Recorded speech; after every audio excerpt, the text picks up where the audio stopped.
welcome everyone. Welcome to Let's Talk Group Piano. And so what I want to do every week is to show you how group piano teachers, or maybe I should say how piano teachers have used the basics of group piano and use it in their studios to make it work, and how they have evolved, whether they're still doing group piano, not doing group piano. Last week we talked with Rebecca, who now just manages teachers doing group piano. So there's so many different ways that it can be done.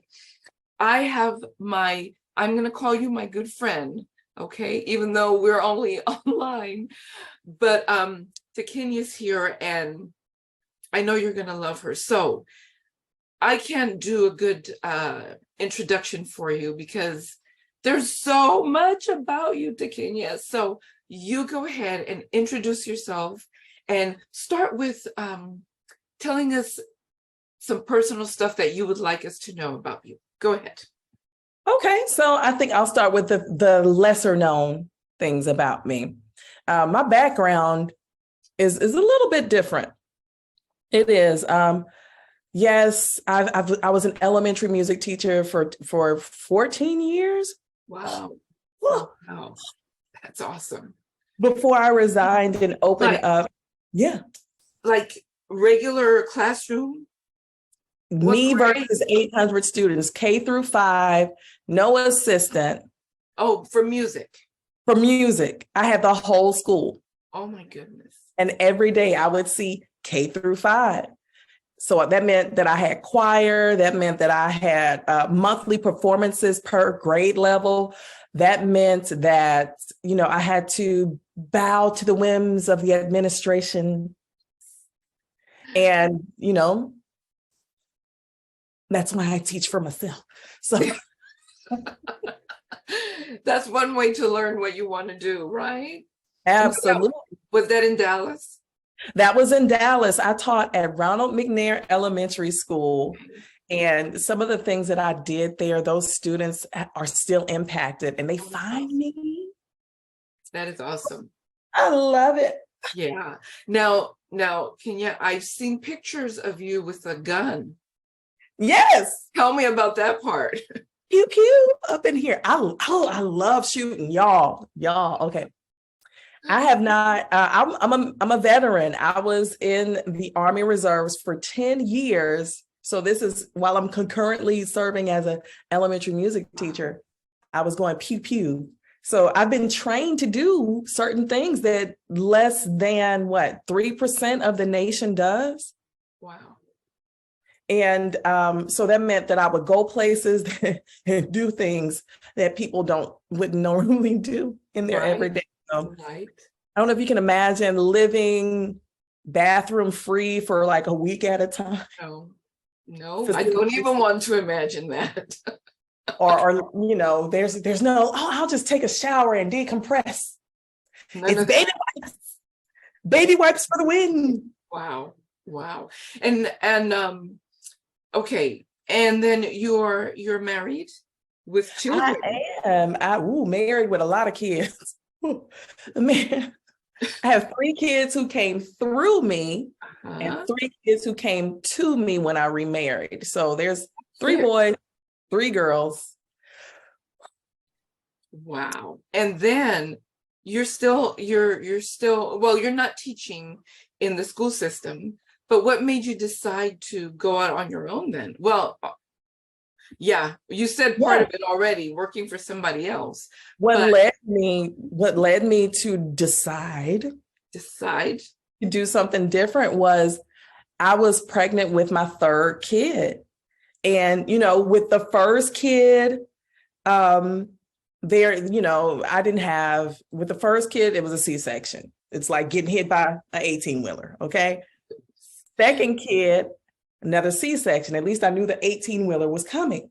Okay, I was better prepared. 3rd kid, I had the experience of actually going through the trials of labor, though that was, an induction, and it still resulted in another C-section, and there were some complications from that. So I'm very transparent. but there were some things that erupted that should not have. And basically they had to put me back together again like Humpty Dumpty. Oh my goodness. Oh my And goodness. that process totally killed my military career because I could no longer do push-ups. Wow. I could no longer do sit-ups. And that's part of how you progress up the chain of command.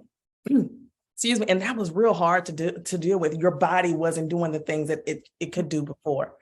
So I took that moment to decide to pivot away from the public classroom and to go into teaching for myself on my terms. Okay, very nice.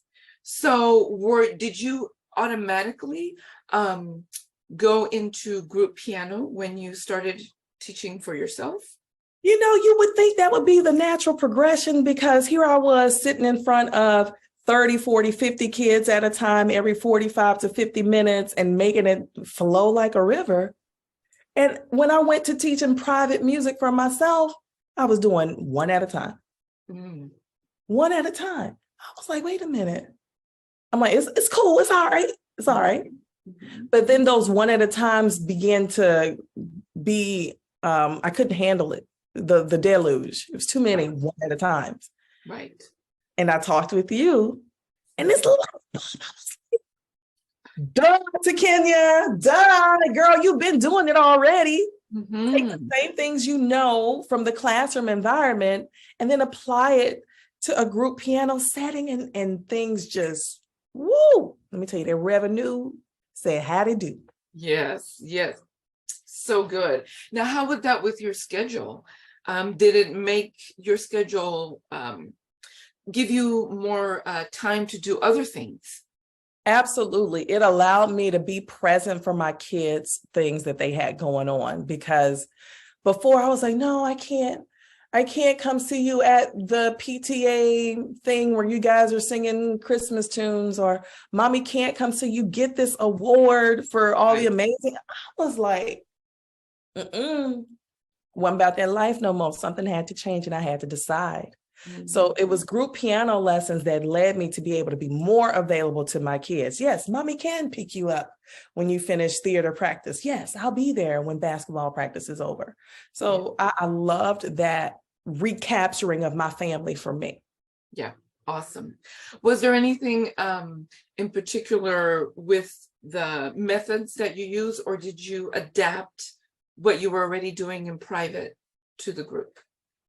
I still tried to keep everybody on an individual track, you know, and that got to be a little bit overwhelming because you're trying to keep track of everybody's everything. What's that movie, Everything Everywhere All at Once? Yeah. With Michelle Yeoh in it. Oh my gosh, she's amazing. But then when I got with some of the things that you were doing and started incorporating piano pyramid. Thank you. Everybody's playing the same song at the same time at the level that they're already at. So I'm able to differentiate instruction like I was doing in the classroom. I'm able to scaffold the learning so that learning continues. When they master one level of piano pyramid, they graduate naturally to what's next. And it became a natural thing. We're supposed to be playing together. Music is supposed to be heard out. Yes. You know, so it gives them the time to individually practice their part, knowing that their part is part of the whole, and the whole is better because of what they've done as an individual. Beautifully said. Thank you, Takenya. I'm gonna have to take that soundbite. And then 2020 came. It sure did.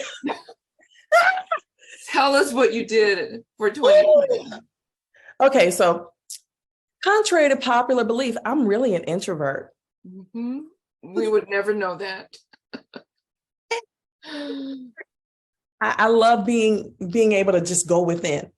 And as a teacher, you have to give of yourself in order for your students to grow. So 2020 came and I just pushed everybody online. I already had a couple students that were online. Online wasn't foreign to me. I had been doing it. But putting my whole studio online was something else. But what made it easy for me was the things I was doing in person still applied. Right. Everything still applies. Just the mechanism of delivery changed. Yep. They're still accountable for knowing their individual parts. They're still accountable for making progress, but now I'm in their intimate environments. And now I'm seeing what they're actually practicing on. Yes. And now I'm meeting their chameleons and their pets and their bearded dragons. And I'm just like, oh, great, there's something on your shoulder. There's a chicken on your shoulder. Exactly. But I'm in their intimate environments now. And so it kind of gave me some insight into how they would present and when they would come to me. Now, that explains it.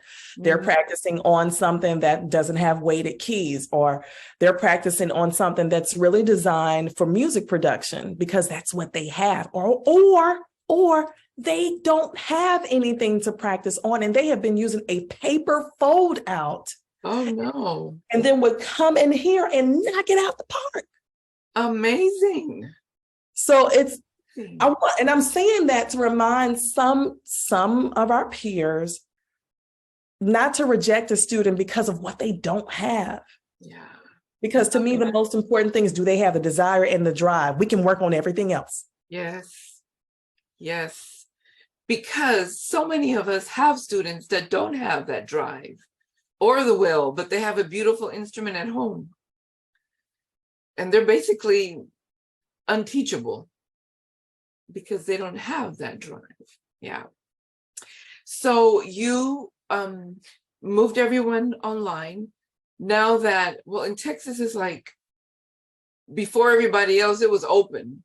You know, everybody was doing whatever. Did we ever really close? I know, right?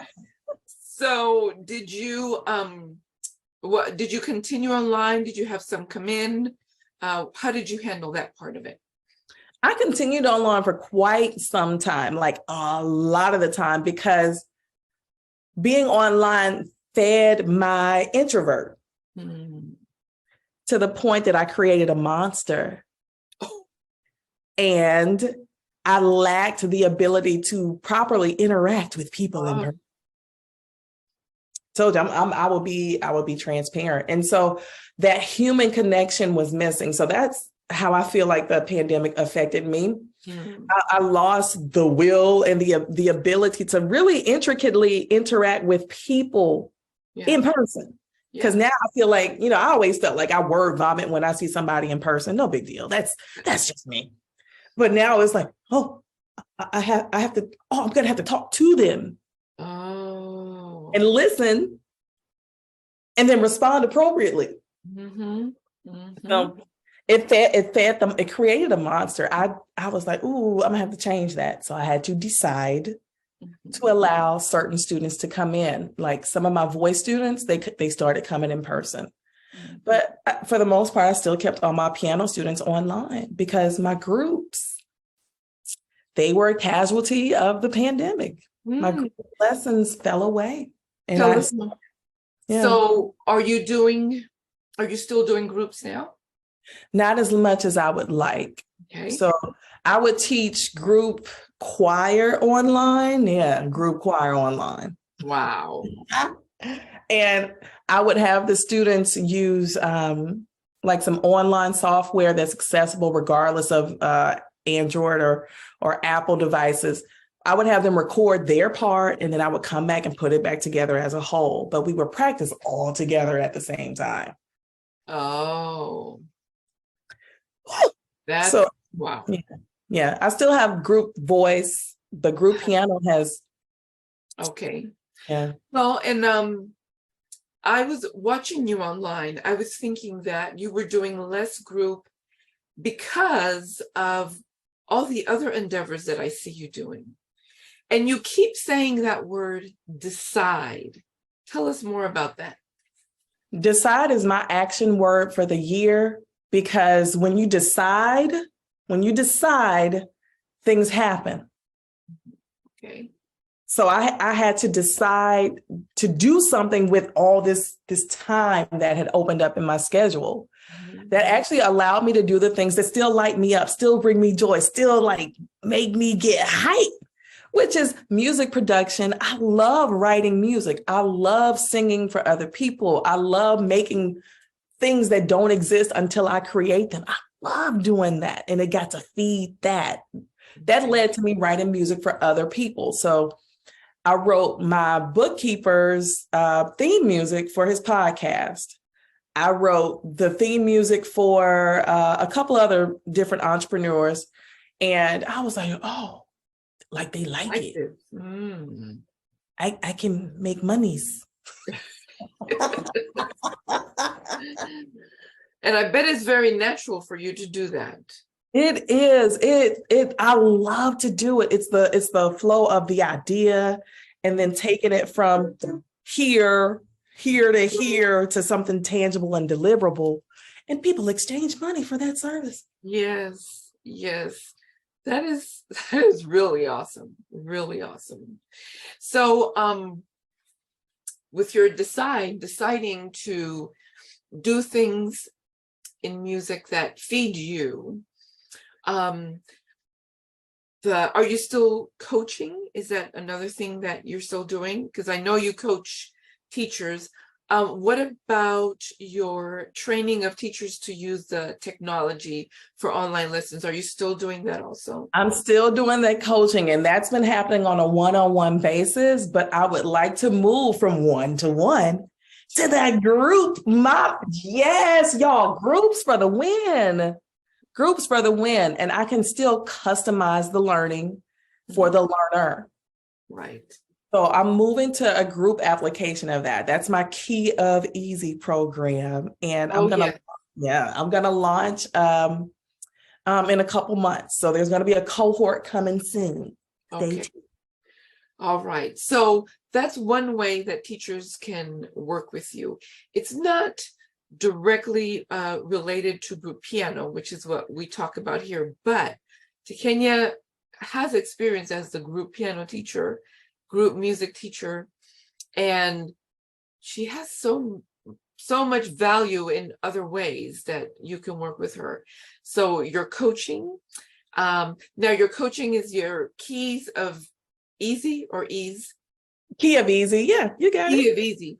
And that is for teachers that are working in their studios. Is it specific for piano teachers, or tell us a little bit more? So the Key of Easy program is designed to help private music teachers trade that hustle. You know, we always hustling. We always trying to like, ooh, look at that shiny object. Here's the next new whoop-de-whoop.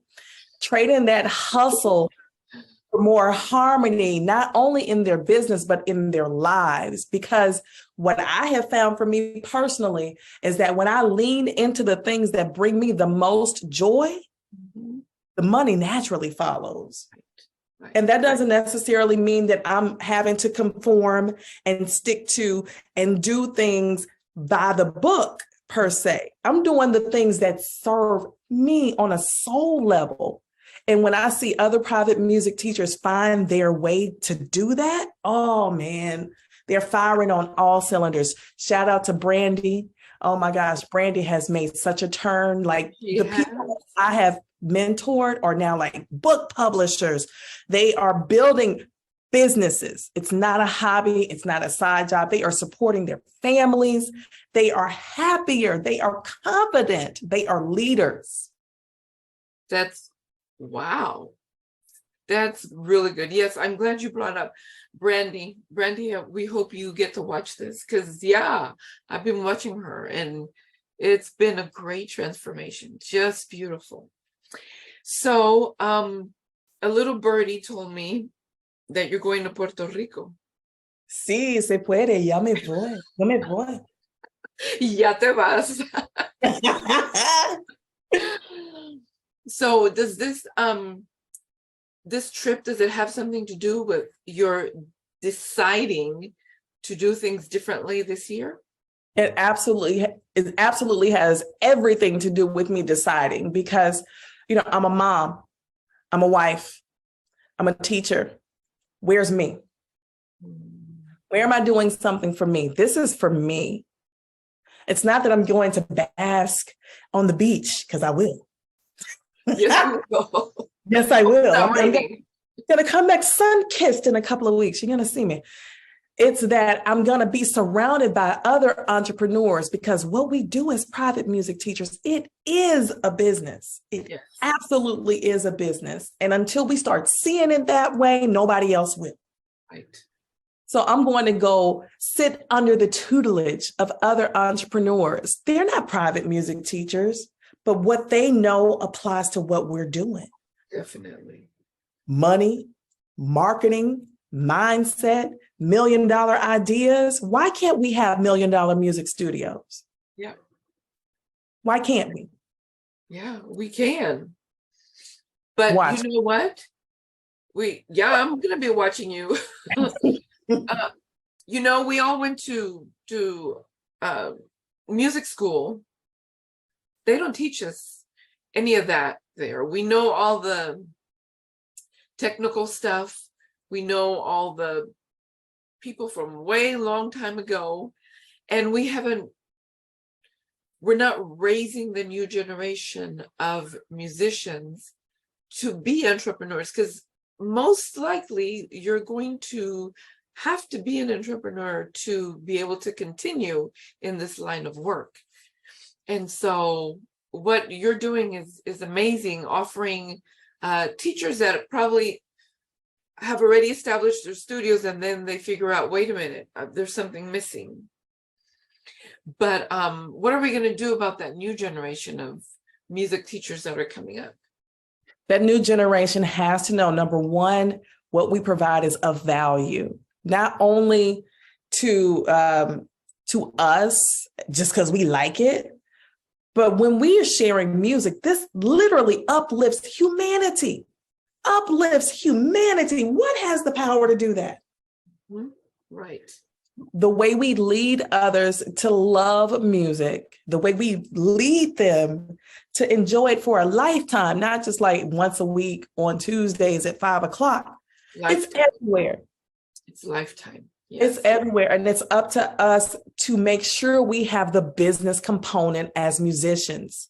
Yes, we know the Ionian scale, and yes, we know the Bach and the Baroque and the Renaissance. We know that. Don't nobody care that we know that, but yeah, we know it. No one cares. Only the degree that we had, that little paper we needed. That's yes. Yeah. That right there. Yep, there's mine there. See, and this is something to be proud of because of what we definitely did it. I sat here and I was reminded that I was the president of the Piano Guild in college. I forgot about that. Ooh. Well, you could have been looking at classical pianist Takenya. Yes. Yes. That was a route I could have taken. Mm-hmm. I loved it. I still love it that much. But nobody cares that you can play Chopin. Nobody cares. What they're coming to you for is the transformation that you provide them through music. Right. So I love that you said it's a lifetime. What we provide is something that no one can take away from them. No one can take away. Nobody can. So one more thing before we end is the money part. I know that I've gone through this a lot, is raising prices. And it all has to do really also with the area that we live in and who we serve and what they can afford. Mm-hmm. But I often find that our mentality as piano teachers is, well, I just want to help them out, and we can just trade a little bit, and talk to me about that. Oh yeah, we're givers. We are natural givers. We give and we give and we give, and we want to help and we love them and we want to make the exception. And you absolutely can do that. But you can also find profitability in your passion at the same time. So if you want to serve a community that does not necessarily have the means, what I do is I partner with a nonprofit, which undercuts the price. That way, my price is still my price. Yes. And we can still serve in that way. And I have bartered. I have like, I will barter. I'm like, you know what? I'm not really good at decorations. Hey, mom over there who's really good at decorations, do you mind setting up for the recital? Because that ain't my cup of tea. Yeah, it ain't. And so we barter. I don't want people to feel like we're not giving to ourselves first. Because when we give to ourselves first, we show up better for them. Yes. So the first thing I did today, after I like woke up a kid and fixed a bowl of I slaved over a bowl of cereal for him and fixed his lunch and took my girls to school because they can't drive yet. After I took care of them real fast, I served me and hit like a 2-mile walk. Made me a nice, lovely protein shake. Took a nice, refreshing shower and made me some eyebrows. There you go. There you go. Because when I make me some eyebrows, I show up better for you. Yes. Yes. It's all in the eyebrows. We deserve to have that money component. We deserve that. Well, and also when we have that, when we can take care of ourselves and our families, we're going to be better teachers. Holy. We're not going to have that weight of anxiety and worrying about what am I going to do for this, and that can build resentment also to our profession, and you want to quit. You want to do something else. You say you want to quit. I quit last week. Let me tell you, I quit last week. You quit for how long? I quit for like about 2 or 3 hours, but I quit about every quarter because what we do, the path it's an unwalked path. Yeah. And we have to decide where we're going to go and what we're going to do when we get there. And I decided, you know what? This ain't for me. I quit. I'm going to go get a real job. And then I thought about the freedom that I have in my day that allowed me to take that walk, to take my time. Like, I don't have to wake up before 8:00 unless Yeah. But I might have to do that if I work for somebody else. Right. Yeah. Right. So we live in a time where the benefits of working for ourselves is just incredible. And the things that we can do with technology, we need to take advantage of that and make it work for us and for our businesses and for our families, and continue to share this lifetime gift of music. Yes. I've seen you sing on your Instagram, the gigs that you've been doing. You can do so much, Takenya. It's like such an honor and a privilege to have you here as our internet friend and to give us advice and for you to share with us. Is there one more thing you want to tell teachers before we say goodbye? I want to tell teachers that if you believe you can do it, then you can. If you believe you don't, then you won't. Very true. Wise words. Wise words. Thank you for that, because I just did a gig this past Saturday, and that was an unpaid gig. Oh.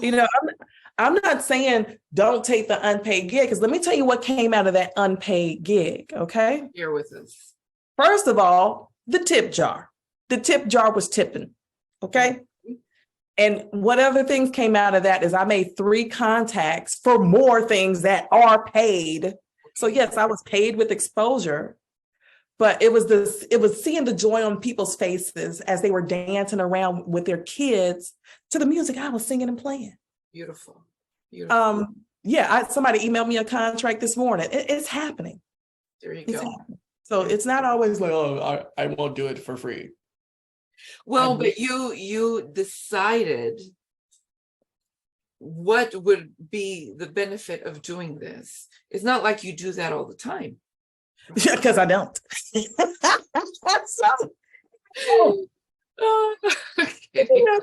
One of the first questions I'll ask is, what's your budget? Mm-hmm. So if people are trying to figure out, well, how do I charge for that gig? Have your minimums, give a range, and have enough gigs lined up so you can just say no and be okay with it. Right. Decide. Thank you, Takenya. It's always amazing to talk to you. We should do it more often. Yeah, girl, I'm gonna run up through the DFW sometime soon. We gonna There you kick it. go. Give me a call. We'll have some coffee. Yes, my favorite. All righty. Thank you so much. Those of you that we had a few people that popped in. So thank you, everyone.